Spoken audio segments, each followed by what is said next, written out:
بسم اللہ الرحمن الرحیم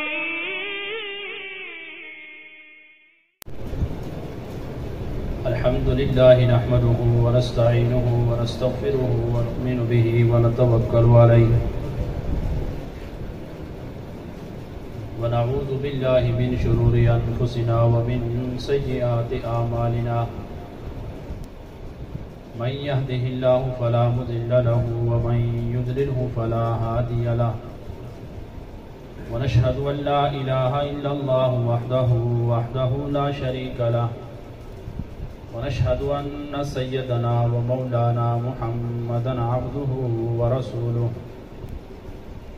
أرسله بالحق بشيرا ونذيرا وداعيا إلى الله بإذنه وسراجا منيرا وقال الله تبارك وتعالى في القرآن المجيد والفرقان الحميد ولا تقولوا لمن يقتل في سبيل الله أموات بل أحياء ولكن لا تشعرون صدق الله مولانا العظيم وبلغنا رسوله النبي الأمي الكريم ونحن على ذلك لمن الشاهدين والشاكرين والحمد لله رب العالمين. قابل صد احترام معزز مکرم علماء کرام،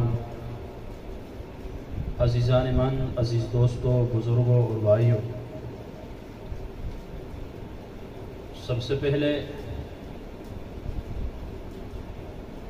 آپ حضرات کے یہ گوش گزار کروں کہ نہ ہی بیان اور تقریر کے ارادے سے آیا ہوں اور نہ ہی بیان اور تقریر کے ارادے سے کھڑا ہوا، بلکہ حضرات کے حکم پر حکم کی تعمیل ہے. حکم کی تعمیل میں کھڑا ہوں. آپ کے 5 سے 7 منٹ لوں گا. اللہ رب العزت ہم سب کا یہاں مل بیٹھنا، کہنا سننا اپنی بارگاہ میں قبول فرمائے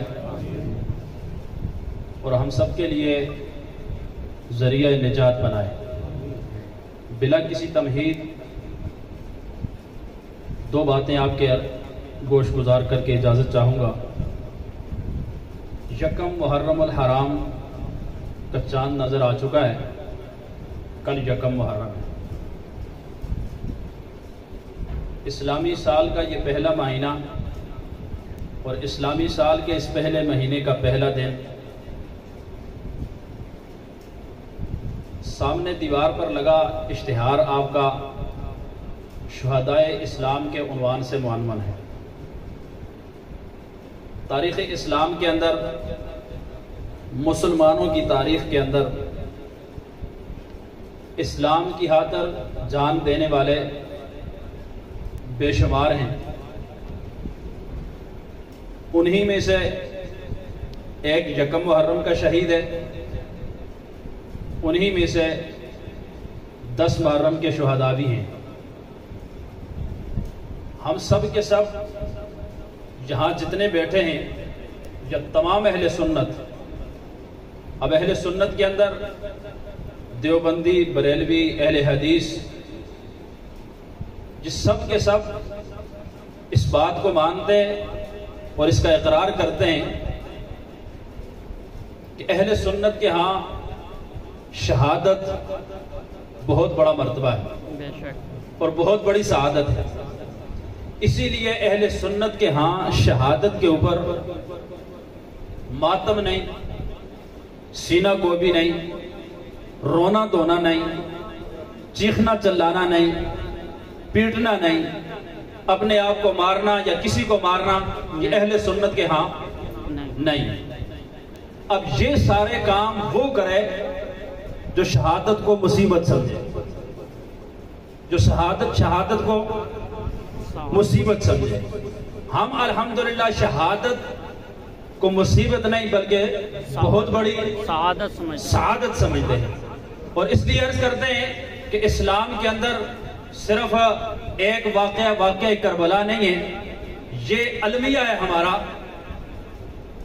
کہ جیسے ہی محرم شروع ہوتا ہے اب اس طرف کی آپ محنت دیکھیں اور ان کا نظریہ دیکھیں جو ہمارے اندر سرایت کرتے کرتے کرتے کرتے اس حد تک ہم پہنچ چکے ہیں کہ اب جیسے ہی محرم آتا ہے سب کو، چھوٹے کو، بڑے کو، دیہاتی کو، شہری کو، مرد کو، عورت کو، سب کو یہ بات پتہ ہوتی ہے اور ان کے علم میں ہوتی ہے کہ 10 محرم کو واقعہ کربلا ہوا تھا اور حضرت حسین رضی اللہ تعالیٰ عنہ وہاں پر شہید ہوئے تھے. اب لہٰذا یہ کام بھی نہیں کرنا، یہ بھی نہیں کرنا، یہ بھی نہیں کرنا، یہ بھی نہیں کرنا، یہاں تک کہ جو عبادات ہیں ان عبادات کو بھی ترک کر دیا جائے.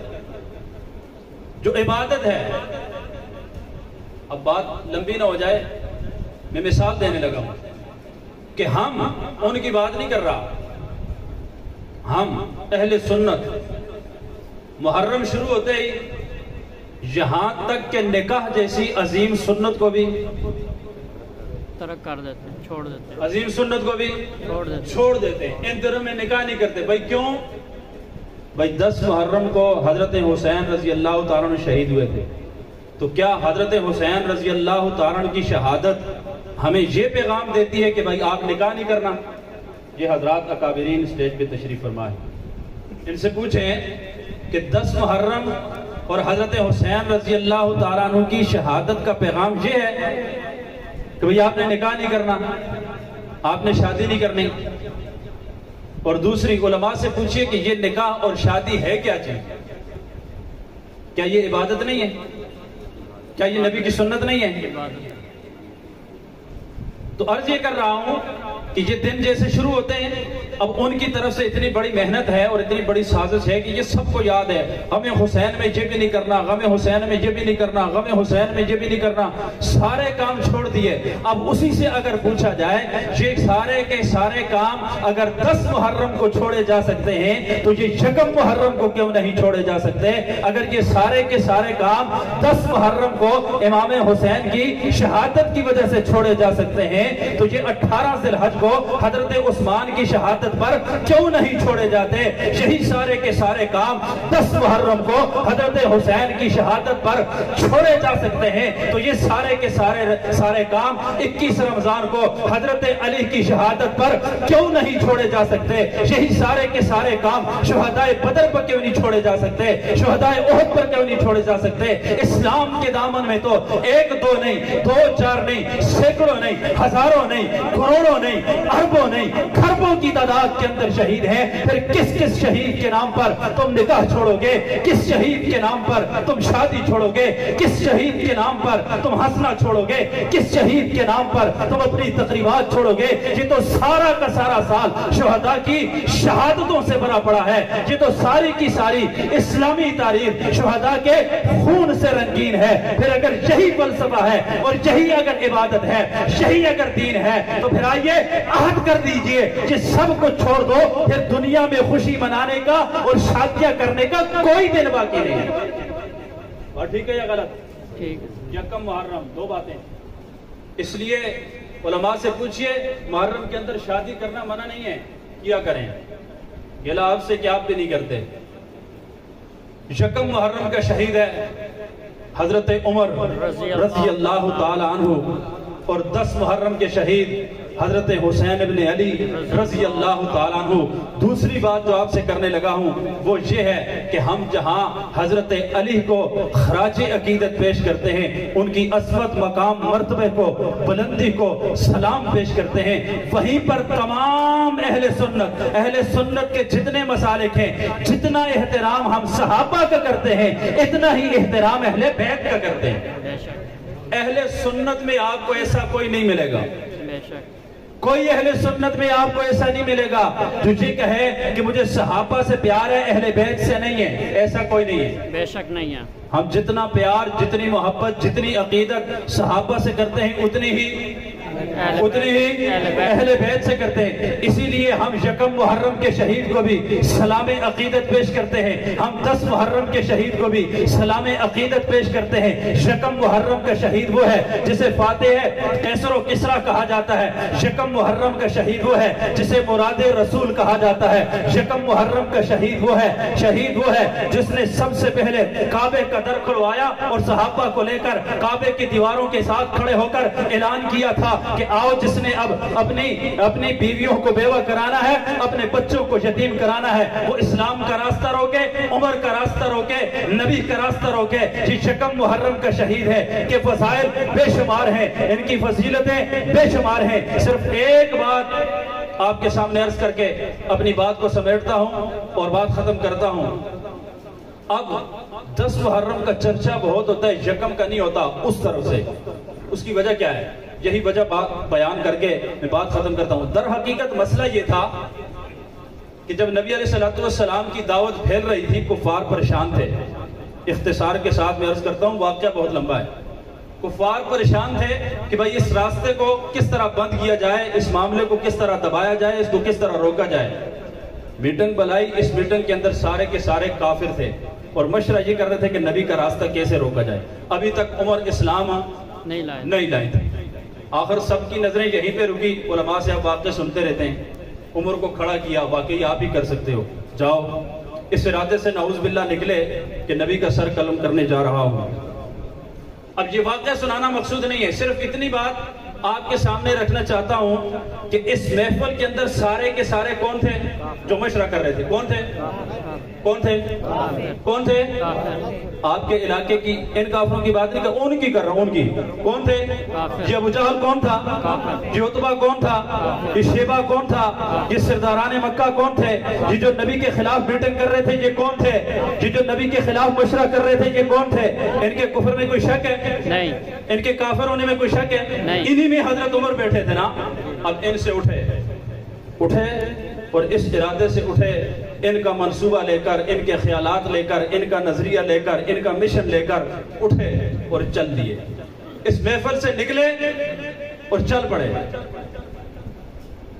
وہ اس انتظار میں ابھی تک بیٹھے ہیں کہ عمر کب پلٹ کر آئے گا. لیکن عمر پلٹ کر وہاں نہیں گیا. عمر پلٹ کر وہاں نہیں گیا. وہاں نہیں گیا. وہاں نہیں گیا. ان کافروں کی بات کر رہا ہوں, ان کافروں.